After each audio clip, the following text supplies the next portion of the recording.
जय देवा जय देवा जय देवा जय देवा जय शिव मार्तंडा.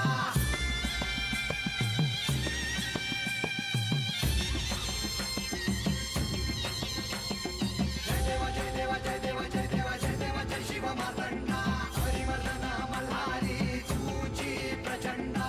अगडदुम नगारा सोन्याची जेजुरी देव गेले जेजुरा निळा घोडा.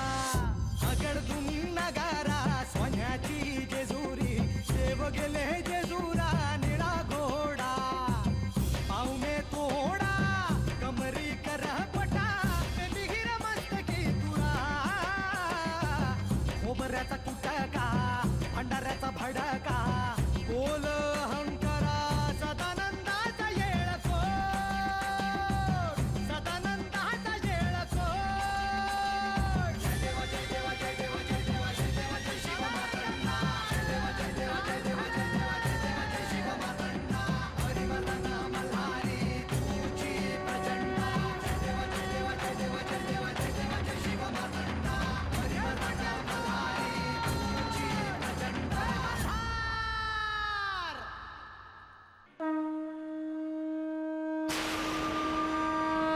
मी माझे कर्तव्य पार पाडेन. प्रजेला दिलेली सगळी वचनं पूर्ण करेन.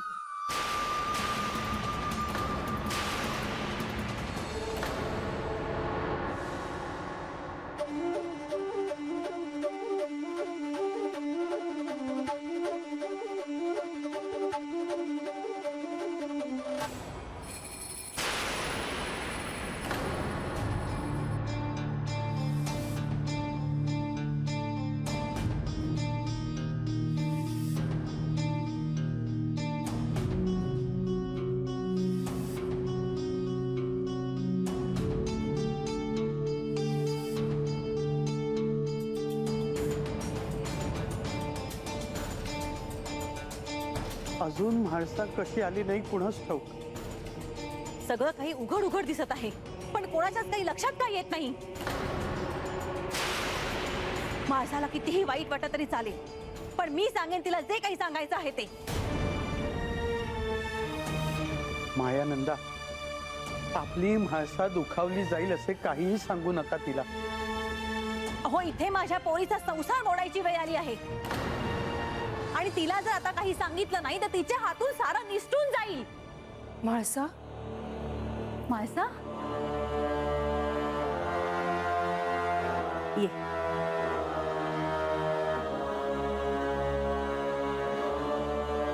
बस. म्हाळसा, काय म्हणाले प्रधानजी? अहो, असं मुळमुळीत काय विचारताय? माळसा, तू आधी मला सांग, तू प्रधानजींना चांगलं खडसावून विचारलंस की नाही? श्री खंडेराय कुठे गेलेत, कोणाकडे गेले आहेत, त्यांनी काही सांगितलं की नाही तुला? आई, मला आत्ता या विषयावर बोलायचं नाही. घ्या, इथे जावई घर सोडून गेलाय, संसार उघड्यावर टाकून गेलाय, पण हिला मात्र यावर काहीच बोलायचं नाही. माळसा, तुला एकच सांगते, हे जे काही चाललंय हे तुला जरी कळत नसेल तरी मला मात्र चांगलंच कळलंय. मायानंदा, आता काय सांगणार आहात तिला? तुम्ही थांबावं जरा. आई, काय सांगायचंय तुला? असं काय चाललं आहे जे मला समजत नसेल? जेजुरी सोडून श्री खंडेराय कुठे गेलेत हे सांगितलं का तुला प्रधानजींनी? ते कुठे गेलेत, कोणाकडे गेलेत हे प्रधानजी सोडून गडावर बाकी कोणाला माहिती आहे का? हे सांगितलं का त्यांनी तुला? हेच हेच ते नाही सांगितलं ना त्यांनी तुला? पण असं का, ह्याचा कधी विचार केलायस का? माळसा, सगळ्या गोष्टींकडे नीट डोळे उघडे ठेवून बघ, म्हणजे तुझ्या लक्षात येईल की मला नेमकं काय म्हणायचंय ते. श्री खंडेराय तुला सोडून आणि या जेजुरीला सोडून त्या बानूकडे गेलेत.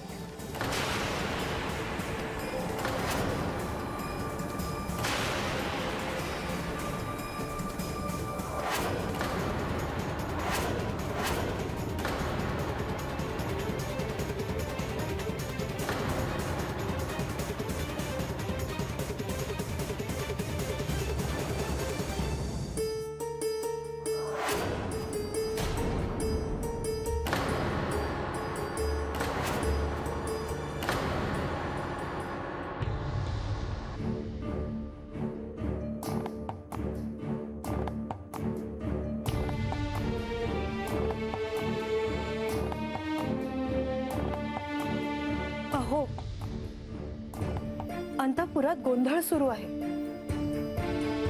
गडावर एवढं तणावाचं वातावरण असताना तुम्ही इथे शांत बसला आहात.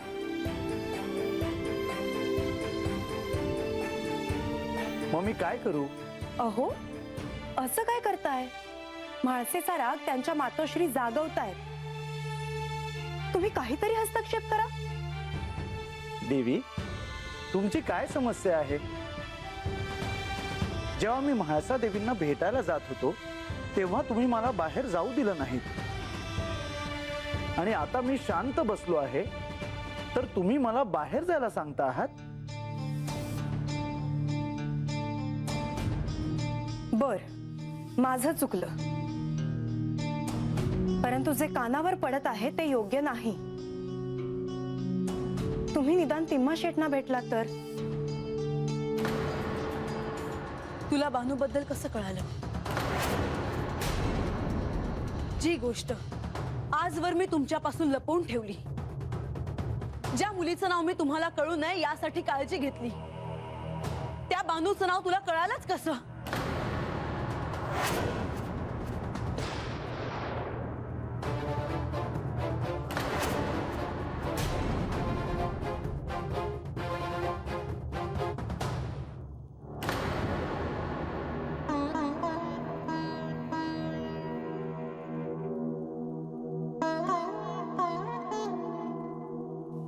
लतिका, तू सांगितलं सायला बानूबद्दल? लतिका, मी तुला काय विचारते आहे उत्तर दे. तिच्यावर कशाला ओरडते आहेस? मला विचार, मी सांगते. लतिकाने सांगितलं मला बानूबद्दल. तिम्मा शेठ,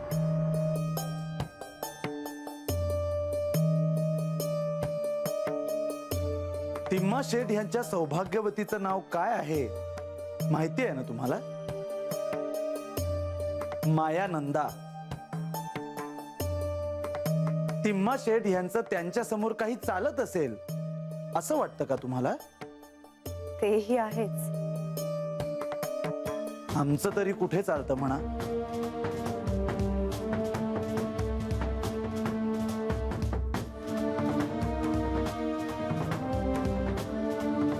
काय म्हणाला? काही नाही. बरं, पण आपण काय करूया? तुम्ही जाऊन या. अहो नाही, का? मला म्हाळसा देवींशी बोलायचं आहे, परंतु त्यासाठी आधी त्या एकट्या असायला हव्या.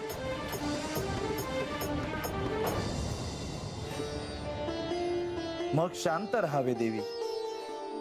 योग्य वेळ येताच पाहू काय करायचं ते.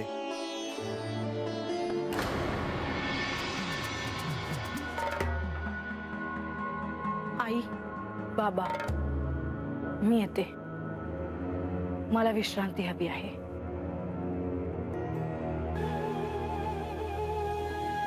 थांब माळसा.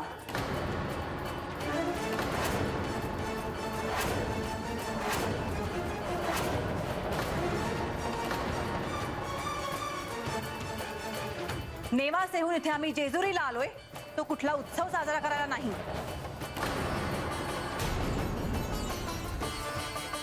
इथे उभी राहा.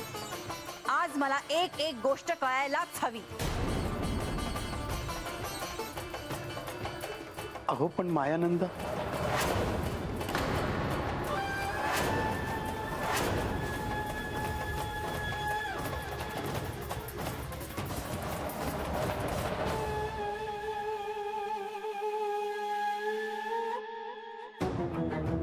आणि लतिका, आज जर तू काही बोलली नाहीस तर मी तुझं काय करेन हे मला ठाऊक नाही. तेव्हा जे आठवतंय ते स्पष्ट सांग.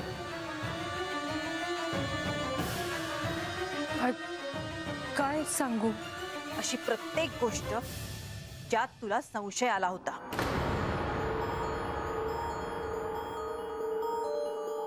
अक्का, एक दिवस म्हाळसाला असे कळले की देव राज्याची परिस्थिती पाहण्यासाठी वेश बदलून रात्री बाहेर पडणार आहे आणि मग तिनेही वेश बदलून जायचे ठरवले. लतिका, तू यातलं काहीही सांगणार नाहीयेस. म्हाळसा, अगं बोलू दे तिला. उगाच तिची द्विधा मनस्थिती कशाला? आम्ही राजधानीत गेलो, पण रात्रभर आम्हाला देव कुठेच दिसले नाही. कुठे गेले होते ते?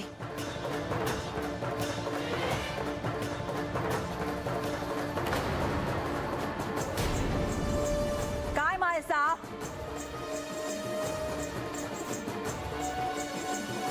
आम्ही गडावर आलो आणि ते दुसऱ्याच दिशेने आमच्या समोर आले.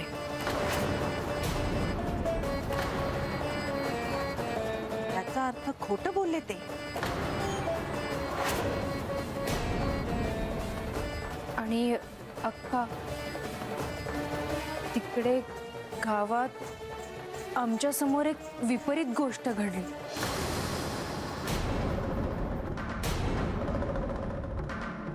तुम्ही माझ्या संगत खोटं बोलतायचा. अहो, शेवटी जसा राजा तशीच त्याची प्रजा. तुमचा तो देव स्वतःच्या लग्नात बायकोला सोडून दुसऱ्या बाईकडे जातो, त्याची आण घेताय सवय.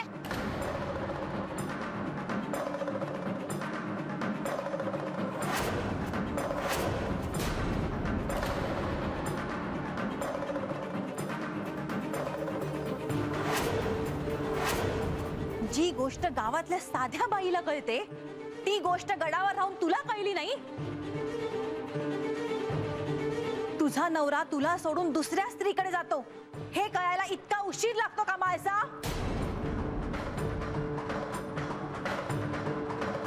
मला स्वप्नातही कधी असं वाटलं नाही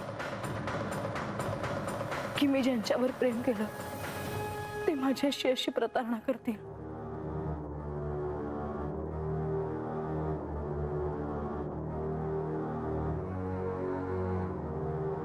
गणुबा, ए गणुबा, राग येणार नसेल तर विचारू का? विचार बाबा. नाही म्हणजे मला सांग, आपलं देव जेजुरी सोडून नक्की कुठं गेला असतील र? आता जणू ठावच नाही तुला. नाही म्हणजे माझ्या कानावर काय बाई वेगळंच आलं म्हणून आपलं विचारलं.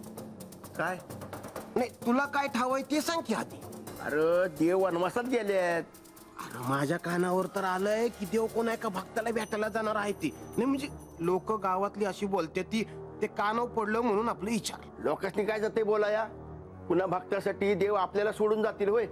आणि आपलं राहू दे बाजूला, देवीच सोडून जातील होय? आता ते मला काय ठाव आहे, पण लोक तर असंच काहीतरी बोलत होते बघ बाबा. सोनोबा, तुला राग येणार नसेल तर एक सांगू का? होय होय. लोकांच्या नादी जास्त लागू नकोस. आणि हे बघ, आपण भलं आणि आपलं काम भलं, जो पतर आपल्याला समजा ठाव होत नाही तोपर्यंत तोंड चालवायचं नाही. आलं का ध्यानात? चल आता बिगी बिगी. आता एक विचारायचं होतं पण राहू दे आपलं. आता मला तुझ्याकडून ऐकायचंय. नीट आठव काय काय घडलं ते.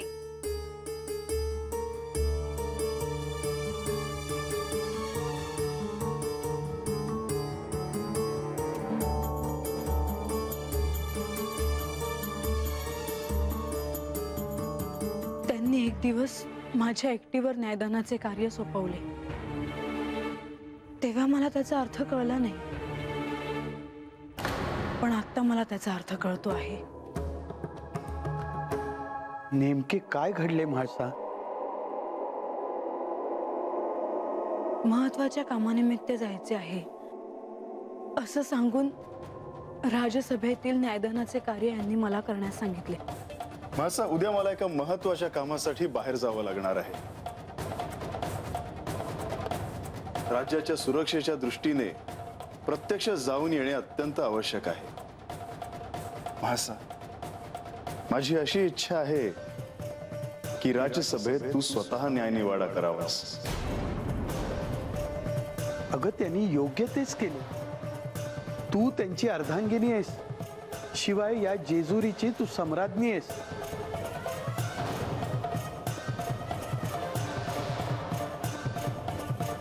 हो, पण ती माझी परीक्षा होती.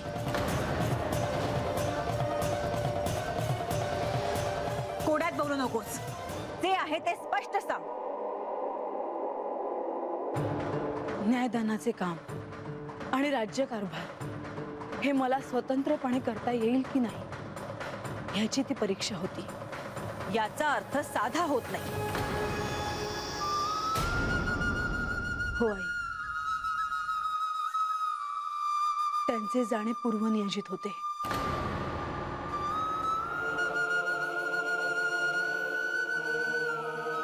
मलाही एक गोष्ट आठवते आहे, सांगू का? मुहूर्त शोधायचा आहे, सांग. देव जाण्यापूर्वी त्यांनी म्हाळसाला तिच्या हातचं जेवण करायला सांगितलं आणि एकत्रित जेवण घेतलं. त्या प्रत्येक क्षणी मला असं वाटत होतं की त्यांचं जाणं निश्चित आहे.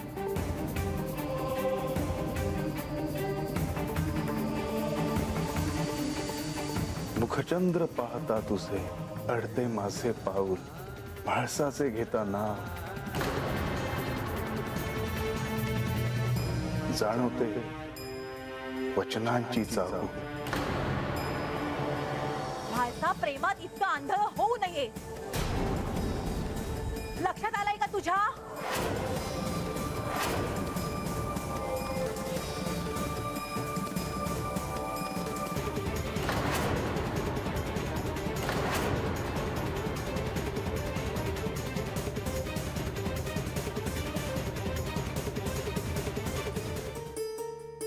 आता साऱ्या गोष्टी माझ्या लक्षात आल्या. सारीपाठाचा डाव कुणी मांडला, का मांडला? मीच मांडला. मला हे ठाऊक नव्हतं की तो एक डाव होता. खात्रीनं तो पूर्वनियोजित कट होता. लतिका, तिच्या सोबत होतीस ना तू? तू काय झोपा काढत होतीस? अक्का, माझ्याही ते लक्षात आलं होतं. मी माझं मत म्हाळसाला सांगितलं पण तिने ते ऐकलं नाही. माझा तू का नाही ऐकलंस? मला वाटलं की सारीपाठाचा डाव ही एक संधी आहे यांना आयुष्यभर माझ्यासोबत बांधून ठेवण्याची. हो, पण ते तसंच झालं नाही. ज्या क्षणी आम्ही सारीपाठाच्या पणाबद्दल ऐकलं त्या क्षणी माझ्या मनाची कालवाकालव झाली आणि आम्ही जेजुरीला येण्याचं ठरवलं.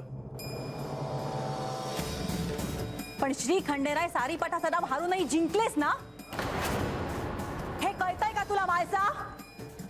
हा विश्वासघात आहे, ही फसवणूक आहे, हा अपमान आहे माझा. तुम्ही सगळे जा इथून. मला त्यांच्याशी आत्ता या क्षणी बोलायचे आहे. पण म्हाळसा, मी सांगितलं ना, जा इथून.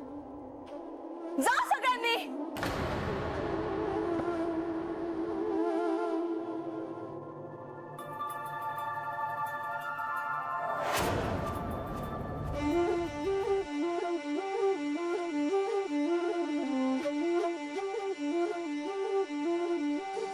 जी गोष्ट गावातल्या साध्या बाईला कळते ती गोष्ट गडावर राहून तुला कळली नाही. तुझा नवरा तुला सोडून दुसऱ्या स्त्रीकडे जातो हे कळायला इतका उशीर लागतो का म्हाळसा?